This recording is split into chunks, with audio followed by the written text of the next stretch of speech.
சாப்பிட்டீங்களா?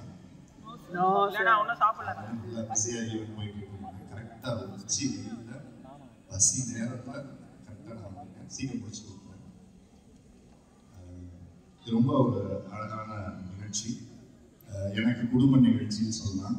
ஏன்னா சாரா பொலிட்டிஷியனாக தெரியும், அதுக்கப்புறம் ஒரு பிஸ்னஸ் மேனாக எல்லாருக்குமே தெரியும்.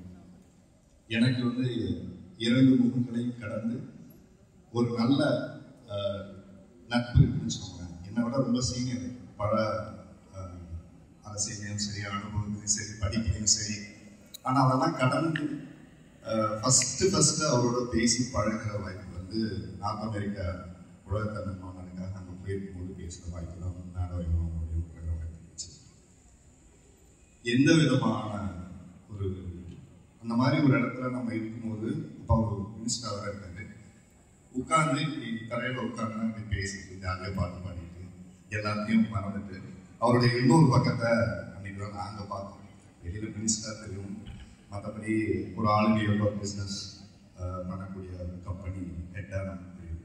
பட் அதெல்லாம் தாண்டி ஃபேமிலியாக 2 பேரும் உட்காந்துட்டு மனசு விட்டு பேசிட்டு யதார்த்தமாக தரையில் உட்காந்து பாட்டு பாடிட்டு அந்தாஷரி பாடிட்டு அப்படி ஜாலியாக ரொம்ப மனசுல இருந்து பேசி பழகக்கூடிய ஒரு வாய்ப்பு.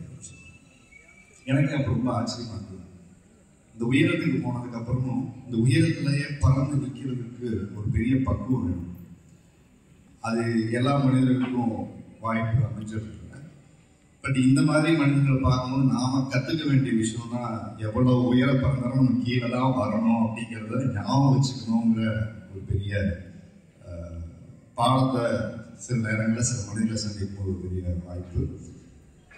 அப்படி உயர பறந்தாலும் கீழே வரணுங்கிற அந்த எண்ணம்னா கீழே இருக்கிறவங்க எல்லாரையும் உயர நேரம் கொண்டு போகணுங்கிற ஒரு நிகழ்வுக்கான ஒரு பெரும் முயற்சி இந்த அறக்கட்டளை மூலமாக இத்தனை பேர் பயன்பெற்றிருக்கீங்க. ரொம்ப சந்தோஷமா இருக்கு. எல்லாரையும் ஒருங்கிணைச்சு இன்னைக்கு ஒரு அலுமினி மாதிரி ஒரு செலிப்ரேஷன் பண்ண போகிறோம் அப்படின்னு சொல்லி கூப்பிடும்போது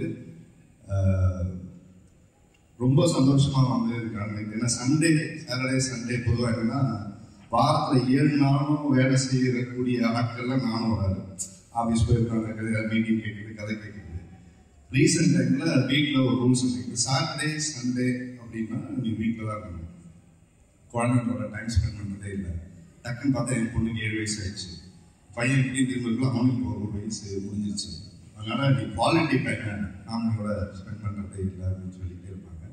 அதனால் இப்போ ரீசெண்ட் டைமில் வந்து இந்த சாட்டர்டே சண்டேவை முடிஞ்ச வரைக்கும் வீட்டுக்கு கொடுக்கறது முயற்சி பண்ணுறது. அப்புறம் இந்த மாதிரி நிகழ்ச்சிகள் திருப்பி கேட்டு வாங்கிட்டு ஓடி வருது. ஸோ ஏன்னா இது வந்து ஒரு தவிர்க்க முடியாத நிகழ்வு, மனசுக்கு நெருக்கமான ஒரு நிகழ்வு. ஏன்னா நம்ம பெரிய படவிழாக்களை போய் கலந்துக்கிறத விட பல உயரங்களை தொடக்கூடிய முகங்களை இன்னைக்கு நம்ம பார்க்கக்கூடிய ஒரு வாய்ப்பு. இங்கே உட்கார்ந்து இருக்கிறவங்களுக்கும் எனக்கு தெரிஞ்சு வெளியில படிக்கிறவங்க நிறைய எல்லாருமே வாழ்க்கையில படிச்சு முன்னேறவங்க தான் எல்லாருடைய கோல். எல்லாருமே ஒரு உயரத்துக்கு போகணுங்கிற ஒரு நோக்கம். ஆனா மாபாய் ஃபவுண்டேஷனுடைய நோக்கம் இப்பதான் அவருக்கு அந்த விஷயமா பேசிட்டு, சார் எப்ப சார் இதை ஸ்டார்ட் பண்ணீங்க அப்படின்னு கேட்டேன். 89 சொன்னாங்க. ஒரு சிறிய தோற்றமாக இன்னைக்கு தொடங்கி இன்னைக்கு ஒரு 5000 ஸ்டூடெண்ட்டுக்கு மேல இன்னைக்கு வெளியில போயிருக்காங்க. வெவ்வேறு துறைகள்ல ஸ்போர்ட்ஸா இருக்கட்டும், கல்வியா இருக்கட்டும். இன்னைக்கு மாநிலங்களை கடந்து அடுத்த ஸ்டேட்டுக்கும் நம்ம இன்னைக்கு பண்ண போறோங்கிற தகவல் சொன்னாங்க. ரொம்ப சந்தோஷமா இருந்தது. ஏன்னா நிறைய சிஎஸ்ஆர் ஃபண்ட் மூலியமாக நிறைய இன்னோவேஷன்ஸ் நம்ம பண்ணும்போது இந்த கல்வி ரொம்ப ரொம்ப முக்கியமானது. வாழ்க்கையில எதை ஒரு மனிதனுக்கு நம்ம கொடுக்கணும் அப்படின்னா, பசிக்கும் போது உணவு கொடுத்துடலாம், தவிக்கும் போது தண்ணி கொடுத்துடலாம். ஆனா அந்த நேரத்தோட கடந்து போயிடும். ஏன்னா அடுத்த நேரமும் பசிக்கும், அடுத்த நேரமும். ஆனா வாழ்க்கை போல 2 அவன் சம்பாதிச்சுக்கணும் அப்படின்னா கல்வியை கொடுத்துட்டா அவனுக்கு தேவையான உணவை, அவனுக்கு தேவையானது அவரே சம்பாதிச்சுக்கூடிய ஒரு வாய்ப்பு வந்து கல்வி மட்டும்தான். அந்த கல்வியை எனக்கு கரை கட்டலாம் இவ்வளோ பேருக்கு கொடுத்தது ரொம்ப சந்தோஷம், பெருமையா இருக்கு. ஏன்னா நம்ம ஊர்ல சொல்லுவாங்க, அவனா காட்டான், அந்த ஊர்ல இருந்து வரவங்க சொல்லுவாங்க பார்த்தீங்கன்னா காட்டு பயிர் இல்லை காட்டுக்குள்ள அப்படின்வாங்க. இப்போ இருக்கிற கிட்ஸு அப்படின்னு பார்த்தீங்கன்னா எப்படி இருக்காங்க, உங்களுக்கும் அவங்களுக்கும் ஒரு வித்தியாசமாக பார்க்குறீங்க. 5000 பேர் இங்கே இருந்து உருவாக்கிட்டாங்க இல்லையா? இது அவங்களுக்கு மட்டும் இல்லை, நிறைய என்ஜிஓக்களில் படிக்கிறவங்க, நிறைய உதவி பெற்று வாழ்க்கையில் முன்னுக்கு போகிறவங்களுக்கெல்லாம் ஒரு சின்ன மன வருத்தம் இருக்கும். நமக்கும் சரியான உதவிகள் சரியான நேரத்தில் நம்ம பெற்றோர்களுக்கு வந்து கிடைக்கலங்கிற ஒரு விஷயம், கொடுக்க முடியாத சூழலில் பெற்றோர்கள் இருப்பாங்க. சில நேரங்கள் அதற்கு அமையாத சில குழந்தைகள் இருக்கும். அவங்களோட எல்லாம் நம்ம பேசி பழகும்போது சில இயக்கங்கள் அவங்க மனசுல இருக்கும். பட் இங்கே இப்போ வரும்போது நான் யோசிக்கிட்டே வரும்போது எனக்கு தெரிஞ்ச அவங்கெல்லாம் இன்னைக்கு என் குழந்தை உட்பட நான் சொல்றேன், தேர் ஆல் ஹைபிரிட் கிட்ஸ் சொல்லுவாங்க. என் குழந்தை எனக்கு காரில் போகுது, என் குழந்தைக்கு எல்லா வசதியும் 3 வேளை சாப்பாடு இருக்கு, என் குழந்தைக்கு ஒரு நல்ல ஸ்கூல்ல போய் படிக்கிற வாய்ப்பை நான் ஏற்படுத்தி கொடுக்கிறேன். ஆனால் நான் படிக்கும் போது எனக்கு அந்த வாய்ப்பு இருந்துச்சுன்னா எனக்கு அதை விட குறைவான வாய்ப்பு இருந்துச்சு. அதே வசதியை எங்கள் அப்பா எனக்கு பண்ணி கொடுத்தாரு. ஆனால் எத்தனை குழந்தைங்களுக்கு அது சாத்தியமாக இருக்குன்னு பார்த்தீங்கன்னா இல்லை. அதுக்கு ஒரே ஒரு உதாரணமாக தான் இப்போ நான் படித்த ரீசெண்டாக ஒரு கதை தான் உங்களுக்கு சொல்லணும். ஒரு தோட்டத்தில் வந்து அந்த தோட்டத்தை பராமரிக்கக்கூடிய அந்த பராமரிப்பாளர் வந்து என்ன பண்றாரு, ஒரு புது தோட்டத்தை உருவாக்கணும்னு ஒரு பெரிய முயற்சி இருக்காரு. அந்த புது தோட்டம் என்ன அப்படின்னா, ஒரு மாம்பழ தோட்டத்தை வந்து அவர் விதைக்கணும்னு ஆசைப்படுறாரு. ரொம்ப டேஸ்டான ஒரு மாம்பழத்தை எக்ஸ்போர்ட் குவாலிட்டியோட கொடுக்கிற ஒரு நோக்கத்தோட ஒரு மாம்பழம் வாங்குறாரு. அப்போ அவர் என்ன பண்றாரு, போய் நர்சரி போயிட்டு விதைகளை வாங்கிட்டு வந்து ஒரு முழுசா ஒரு ஆர்கானிக் தோட்டத்தை உருவாக்கணும் அப்படின்னு பண்றாரு. அங்க அதே தோட்டத்துல ஒரே ஒரு மரம் இருக்கு. அந்த மரத்துல இருந்து விழுகக்கூடிய காய்களை அங்க இருக்கக்கூடிய சின்ன சின்ன பசங்க ஸ்கூலுக்கு எல்லாம் போவாங்கல்ல, சாப்பிட்டு அங்கேயே அந்த கொட்டையை போட்டு போறாங்க. அப்போ பக்கத்துல இருக்கிற அவருடைய நண்பர் சொல்றாரு, இந்த மரத்து தோட்டத்துல இருக்கிற பார்த்தியா ரொம்ப நல்ல பழமா இருக்கு, இதை நீ வந்து கூட நீ இன்னொரு விதைய சேர்த்து நீ போடுன்னு சொல்லும்போது, இல்ல இது வேணாம், இதெல்லாம் போறவங்க பசங்கள்லாம் தின்னு போட்ட ஒரு கொட்டை, அதை எடுத்து நம்ம ஏன் மறுபடியும் உரமாக்கி விளையாடணும்? நம்ம வந்து ஒரு ஸ்டாண்டர்டை மெயின்டைன் பண்ணணும். அதனால நம்ம பராமரித்து வளர்க்கக்கூடிய ஒரு நல்ல செடிகளை வாங்கிட்டு வந்து நல்ல உரம் போட்டு ரொம்ப குவாலிட்டியா வளர்ப்போம் அப்படின்னு சொல்லிட்டாங்க. இது கேட்டுட்டு இருந்த அந்த கொட்டைக்கு கோபம் வந்துச்சு. நான் இங்க பழம் தண்ணி இத்தனை வருஷமா இருக்கு, என்ன ஒரு படிக்கலை, எச்சில் தின்ன கொட்டைன்னு சொல்லி கீழே போட்டார். ஆனா அவரு முன்னாடியே இந்த வாங்கிட்டு வந்து மறுபடியும் கூடிய தோண்டி அவரு எல்லாம் கோகோபைட் போட்டு எல்லாம் உரத்தை போட்டு டெய்லி ஃபீட் பண்றாரு. இந்த கொட்டைக்கு கோபம், இது முன்னாடி நான் வளர்ந்து காட்டணும், நான் வந்து மரமா நின்று காட்டணும் அப்படின்னு என்னடா பண்றது, அப்படின்னு மண்ணுக்குள்ள நம்ம புதைச்சு வைக்கணும்ல, இப்ப வெளியில இருக்கு அப்படின்னு இவர் என்ன பண்றாரு, இந்த கழிவுகள் இருக்கு இதெல்லாம் சுத்தம் பண்ணி இதோட மொத்த கழிவுலையும் அந்த இடத்துல போய் கொட்டுறாரு. இந்த கொட்டையெல்லாம் அள்ளி கொண்டு போய் ஒரு இடத்துல போய் கொட்டுறாரு. கொட்டிட்டு கொட்டையை அடியில போட்டு கழிவுகள்லாம் தூக்கி மேலே போட்டாரு.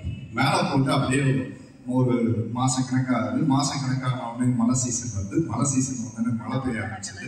மழை பெய்ய ஆரம்பிச்சோடனே என்ன பண்ணாரு, இவர் நைட்டு பூரா பாத்தி கட்டி வச்சுட்டு போனாரு. பாத்தி கட்ட தண்ணி ஓவர் ஃப்ளோ ஆகி தண்ணி அங்கேயே வந்து நிற்கிது. அங்கே வந்து உடனே தண்ணி சொதன்னு ஆகுது. சொதன்னு ஆனவொடனே என்ன பண்றாரு, மறுநாள் ஓனர் வந்தோடனே என்ன பண்ணாங்கன்னா, தம்பி அங்கே ஏன் அவ்வளவு குப்பை கிடக்கு அப்படின்னு, சார் இங்க இருந்து இந்த கழிவுலாம் அதெல்லாம் தோண்டி அப்படியே மண்ணை உள்ள போட்டு புதைச்சிரு, அதெல்லாம் மக்கிடும், அது உள்ள என்ன இருக்குன்னு பார்க்கணும். வந்த அந்த ஓனர் என்ன பண்ணாரு தெளிவா, குப்பையை தூக்கி வெளியில போடாது, அந்த குப்பை இது மக்கற குப்பை, மண்ணுக்குள்ள போட்டு புதைச்சுன்னு சொல்லிட்டு போயிட்டாரு. இது இந்த தொழிலாளிக்கு தெரியாது, போட்டு மூடி வச்சுட்டு போயாச்சு. அதே அறுவடை நேரத்தில் வரும்போது இங்கே ஒன்று வளர்ந்து அது பாட்டுக்கு வளர்ந்து நிற்கிறாங்க, இந்த பக்கம் ஒன்று வளர்ந்து நிற்கிறாரு. அவருக்கு வந்தோடனே பயங்கரமா ஆச்சரியம்.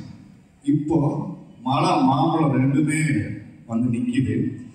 சீசனா வந்து மாம்பழம் சீசன், மழை சீசன் வரும்போது உங்களுக்கு தெரியும், அதிக புயல் அடிச்சுன்னா பழம்லாம் வந்து கீழே விழுந்துடும், வாழை மரம் வந்து பழுதா போயிடும். ஸோ காற்று அதிகமாக அடிக்கக்கூடாது, அதிக மழையும் பெய்தாலுமே விவசாயத்துக்கு இருக்குது. ஸோ இந்த ஒரு செடி பழம் வந்து எல்லாம் வந்து பார்க்கும்போது பார்த்தீங்கன்னா அதுக்கு முதல்ல பயங்கர புயல் அடிச்சு இந்த மொத்த பழமுமே மேலே கீழே விழுந்துச்சு. விழுந்து நிறைய பழம் கீழே சேதம் ஆயிடுச்சு. இந்த ஒரு மரம் அதுலேருந்து வந்து பார்த்தீங்கன்னா கல்லுமே நிற்கிது. ஒரு 2-3 பழத்தை தவிர மேலே எல்லாமே நிற்கிது. அப்போது இங்கே வந்துட்டு அவர் எல்லாரும் அந்த பழத்தை டேஸ்ட் பண்ணி எடுத்து கொடுக்குறாரு. இந்த பழத்தை பாருங்க, நான் ரொம்ப நாளாக வந்து பராமரித்து வளர்த்த ஒரு பழம். இந்த பழத்தை யாருமே போய் பார்க்கல. அந்த பையன் வந்தவர் என்ன பண்ணாரு, இங்கே இருந்து ஒரு பழத்தை சாப்பிட்டுட்டு இந்த மரம் தனியாக நிற்கிது, இவ்வளோ மழையிலையும் இவ்வளோ காத்துலையும் அது பாட்டுக்கு வந்து பழம் கீழே கூட விழுகாம நிற்கிது அப்படின்னு சொல்லிட்டு அவரு கிளம்பி அந்த மரத்துக்கிட்ட போய் அந்த மரத்துக்கிட்ட இருக்க ஒரு பழத்தை கீழே எடுத்து அதை சாப்பிட்ட உடனே அவர் சொன்னாங்க, இதுல இல்லாத ஒரு டேஸ்ட் வந்து இந்த பழத்துல இருக்கு, இதை விட இது ரொம்ப நல்லா இருக்கு, இதை எவ்வளவு பராமரிச்சு வளர்த்துக்க அப்படின்னு அவர் கேட்டாரு. அவர் சொன்னாங்க, சார் இதை நான் பராமரிக்கவே இல்லை, நானா வளர்ந்தது, இது வந்து நான் பராமரிச்சு வளர்த்தது அப்படின்னு சொன்னோடனே அந்த பராமரிப்பாளருக்கு மிகப்பெரிய ஒரு அசிங்கமாயிடுச்சு. ஏன்னா இதுதான் டேஸ்ட் நினைச்சு அவர் வளர்த்த பழம், அதை ஒரு டேஸ்டா தெரியல வந்தவருக்கு இது டேஸ்டா தெரிஞ்சோடனே இதே மாதிரி எனக்கு டேஸ்ட் உள்ள பழங்களை உருவாக்கி எனக்கு கொடுங்க, என்ன வேலை கேட்டாலும் கொடுக்குறேன், இதுக்கு இந்த வேலை, பட் இதுக்கு வந்து ப்ரீமியம் வேலைன்னு சொல்லி ஃபிக்ஸ் பண்ணி கிளம்பி போயிட்டாரு. இப்போ அந்த மரத்துக்கடியில் உட்காந்துட்டு ரொம்ப கவலையா உட்காந்துருக்கும் போது அவர் பேசினா, இந்த மரத்தை நான் நடலை, அந்த மரம் அதுவாக வளர்ந்துச்சு. அப்போ அந்த மரத்துக்கிட்ட அவர் கேட்டாங்க, இவ்வளவு பிரச்சனை நடுவில் நீ எப்படி போராடி வெளியில வந்த, உன்னதான் நான் வேணான்னு சொல்லி ஒதுக்கி குப்பையில போடுறேன் அப்படின்னு சொன்னாங்க. அது சொல்லிச்சான், இந்த உலகத்துல ஒதுக்குறது மனிதனோட குணாதிசயம், ஆனா எந்திரிச்சு நின்று போராடி ஜெயிக்கணுங்கிறது வந்து என்னுடைய தன்னம்பிக்கையா இருந்துச்சு. நான் இன்னைக்கு வேறு நிற்கிறேன். ஸோ ஒரு இடத்துல இந்த உலகம் நம்ம நிராகரிச்சுக்கிட்டே இருக்கும், நமக்கு எந்த வசதி கொடுக்காது, எந்த விதமான எதிர்பார்ப்புக்கும் நமக்கு கொடுக்காது. ஆனாலும் ஒரு இடத்துல நாம நின்று உரமா விதையா வளர்ந்து நிக்கணும் அப்படின்னா நம்ம காலில் நம்ம நிக்கணும்னு அந்த தன்னம்பிக்கை இல்லை. அன்னைக்கு ஒரு ஓனர் சொன்னாரு சொல்லிட்டு போனல, அந்த ஓனர் தான் ஆஃப் ஆயிடும். அதை என்னவா பண்ணணும், வெளியில போடுறாங்க மண்ணுக்குள்ள பக்கமா உள்ள போட்டு உரமா போட்டு இன்னைக்கு 5000 பேரை உருவாக்கி கற்றுக்கிங்க. இது எவ்வளவு பெரிய விஷயம். அதை தூக்கி குப்பையை நினைச்சு வெளியில போட்டோம்னா இன்னைக்கு இத்தனை பேர் நம்ம உருவாக்கி மாட்டோம். ஸோ அதனால எப்பவுமே சுயமா சுயம்புன்னு சொல்லுவாங்க, அதுக்கு ஒரு கர்வம் இருக்கும். அந்த மழை காத்து எல்லாத்துலயும் அந்த கொட்டை அங்கதான் யாரு திட்டு போட்ட கொட்டைனாலும் நான் அந்த இடத்த விட்டு போக மாட்டேன்னு ஒரு அடமெண்ட் இருந்துச்சு இல்லை, அது ரொம்ப ரொம்ப முக்கியம். அது இன்னைக்கு இருக்கக்கூடிய ஹைபிரிட் குழந்தைகளுக்கு இல்லை, போராட்டம் இல்லை, அதே மாதிரி எதிர்கொள்கிற தன்னம்பிக்கை இல்லை. எல்லாமே அவங்க கையில கிடைக்குது, எல்லா வசதியும் இருந்தாதான் ஜெயிக்க முடியும்னு நினைக்கிறாங்க. வாழ்க்கையில இல்லாமைதான் எல்லாமுமாக உள்ள ஒரு வாழ்க்கையை உருவாக்கும். இல்லாமை மட்டுமே எல்லாமுமாக ஒரு வாழ்க்கையை உருவாக்கி கொடுக்கும். எல்லாம் இருப்பதனால ஒரு வாழ்க்கை வரும்போது ஒரு சோம்பேறித்தனமான வாழ்க்கை தான். காலையில் இருந்துச்சு எல்லாமே நம்ம கிட்ட இருக்கு, நம்ம கிட்ட கார் இருக்கு, வசதி இருக்கு, வாய்ப்பு இருக்கு, எல்லாமே இருக்கு. காலையில் இருந்துச்சு என்ன செய்யுது இல்லையா? நிறைய குழந்தைகளுடைய எதிர்காலம் இன்னைக்கு பாதிக்கப்படுறது மிக முக்கியமான காரணம் பெற்றோர்கள் எனக்கு இல்லாத அனைத்தையும் என் பிள்ளைகளுக்கு நான் கொடுக்க வேண்டும், செய்ய வேண்டும் என்ற ஆசை தவறு கிடையாது. ஆனா அதுல அந்த குழந்தைகளுடைய எதிர்காலத்துக்கு தேவையான தன்னம்பிக்கையும் போராட்ட குணத்தையும், அதே நேரத்துல எங்கெல்லாம் வாழ்க்கையில ஏமாற்றத்துக்கு வாய்ப்பு இருக்குங்கிற யதார்த்தத்தையும் நம்ம சொல்ல மாட்டோம். ஒரு ஃபேண்டசி வேர்ல்டு குழந்தைங்க கொடுத்துட்டே இருக்கும். அது என்ன இருக்குன்னா, வாழ்க்கையில ஏமாற்றத்தை தாய்க்கிறதுக்கே அவங்களால முடியல. எனக்குலாம் என்னோட கெரியர்ல இந்த 15 வருஷத்துல நான் வெற்றி படங்களை கொடுத்ததை விட அதிக தோல்வி படங்களை நான் கொடுத்துருக்கேன். ஆனா அது எல்லாமே எனக்கு அனுபவம் தான். ஸோ வாழ்க்கையில எங்கெல்லாம் எனக்கு ஒரு ஒரு கேட் போடும்போது, எங்கெல்லாம் ஃபெயிலியர் ஒரு கேட் போடும்போது அங்கிருந்து திருப்பி முட்டி முளைச்சு ஒரு பண்ணி நம்ம ஜெயிக்கணும், நம்ம அடுத்துக்கு ஓடணுங்கிற அந்த தன்னம்பிக்கையை கொடுக்கறதா நமக்கு ரொம்ப ரொம்ப முக்கியம். ஏன்னா இப்போ வாதங்களை ஹோஸ்ட் பண்ணும்போது கூட என் முன்னாடி ஒரு பெரிய சேலஞ்ச் இருந்துச்சு. ஐம் ஆக்டர், ஐம் ஹோஸ்ட் அப்படின்னு ஒரு பெரிய கேள்வி. ரெண்டு வேற ஒரு ரோல். ஒரு ஷோவை லீட் பண்ணி பண்ணணும் அப்படின்னா that is not easy job. Every title நான் ஹோம்ஒர்க் பண்ணணும், நான் என்ன ப்ரெசன்ஸ் ஆஃப் மைண்டில் இருக்கணும். இது எல்லாமே ஒரு இடத்துல பண்ணும்போது ஒரே ஒரு விஷயம் தான் எனக்கு அந்த ஷோவை எடுத்து முன்னாடி ஒரு கேள்வி, இந்த ஷோவை உங்களால பண்ண முடியும்னு என்னை விட அவங்க நம்பினாங்க. அப்போ ஏன் என்ன நான் நம்பக்கூடாது? அப்போ நம்ம செய்ய வேண்டியது கொஞ்சம் கூடுதலாக ஹோம்ஒர்க் பண்ணணும், இன்னும் தன்னை தயார்படுத்திக்கணும், அப்போ அந்த மேடை அந்த வாய்ப்பை சரியா பயன்படுத்திக்கிற ஒரு வாய்ப்பாக நம்ம உழைத்தா அதுவும் நமக்கு ஒரு வெற்றியாக தான் இருக்கணும். அப்படின்னா everyday we have to to homework தான் அங்கிருந்து நம்ம முடிக்கிறோம். அது இன்னைக்கு நிறைய பேருக்கு பிடிச்சிருக்கு, நல்லா பண்றீங்க அப்படின்னு சொல்லும் போது ரொம்ப சந்தோஷமா இருக்கு. But everyday still I just learning. ஒரு 12 எபிசோட் பண்ணியிருக்கேன், பட் இன்னும் அதில் ஒவ்வொரு நாளும் நம்ம லேர்ன் பண்ணிட்டு இருக்கோம். பட் அதில் ரொம்ப சந்தோஷமா கலந்துக்கிட்டதுக்கான மிக முக்கியமான காரணம்னா மக்களுக்கான நிறைய விவாதங்களை முன்னெடுக்க முடியுது, மக்களுக்கான ஆக்கப்பூர்வமான நிறைய சிந்தனைகளை கொண்டு போய் சேர்க்க முடியுது, நிறைய குடும்பங்களுக்குள்ள இருக்கிற சிக்கல்களை பேசி தீர்க்க முடியுது. அப்போ அந்த வாய்ப்பை சரியாக பயன்படுத்த வேண்டிய ஒரு சூழலாக தான் இருக்காங்க.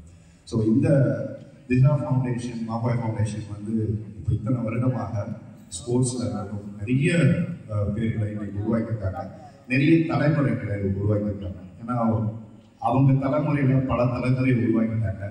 இந்த பல தலைமுறை நாளைய தலைமுறையை நீங்கள் உருவாக்க போறீங்கன்னு சொல்லும்போது ரொம்ப ரொம்ப சந்தோஷமா இருக்கு.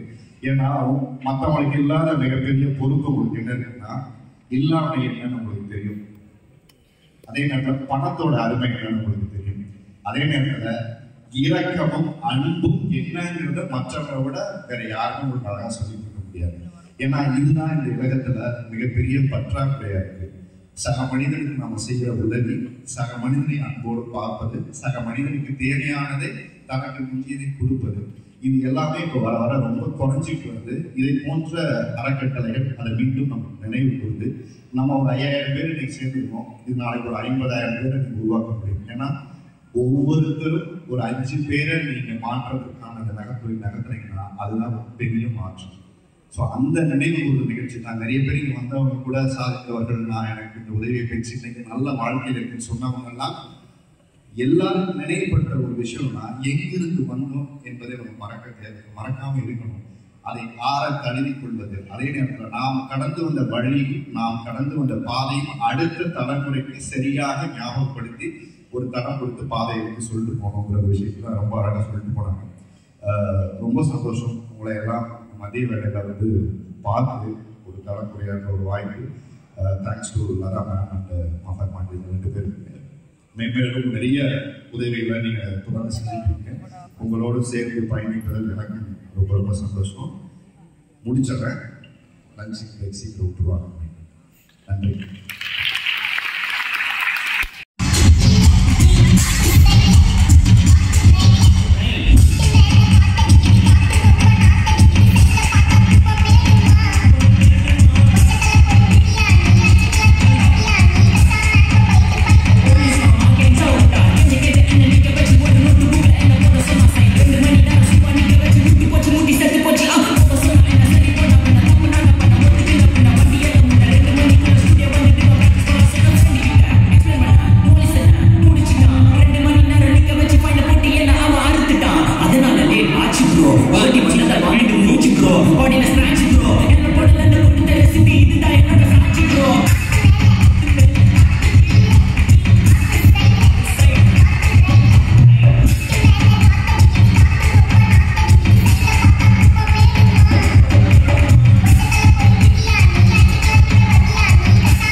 இதுக்கப்புறம் ஃபங்க்ஷன் இருக்குன்னு டிக்கெட் இருந்தால்